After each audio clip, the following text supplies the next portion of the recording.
La solidarité peut prendre deux formes. Une forme volontaire, où les gens se rencontrent, c'est ce qu'on appelle l'entraide.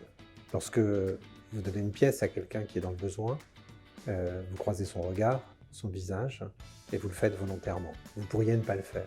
Et puis, il y a une autre forme de solidarité, qu'on appelle les solidarités institutionnelles, la protection sociale, par exemple, le système de retraite par répartition, l'assurance maladie, où là, c'est pas volontaire, c'est obligatoire. Vous travaillez, vous avez des revenus, et bien sûr, ces revenus, on perçoit une cotisation pour aider ceux qui vont être exposés à ces risques de maladie, de vieillesse. Et donc là, on n'est pas dans le cadre du volontariat, mais dans le cadre de l'obligation. On satisfait une dette sociale, d'une certaine façon.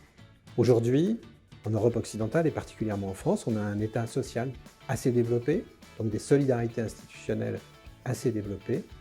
Néanmoins, notre société, elle présente une fragilité du côté de l'entraide. Je crois qu'une société en bonne santé, c'est une société où les gens sont à l'abri, en effet, d'un certain nombre de risques, où la solidarité institutionnelle garantit le fait pour chacun d'être à l'abri. Mais c'est aussi une société où on sait se reconnaître, où on donne à la qualité de semblable, finalement, la possibilité d'une relation chaleureuse. Le monde social ne vit bien que s'il trouve un bon équilibre entre ces formes de solidarité institutionnelle et ces formes d'entraide collective, de proximité, ce que j'appelle les solidarités chaudes. Et je pense que de ce point de vue, nous pouvons mieux faire.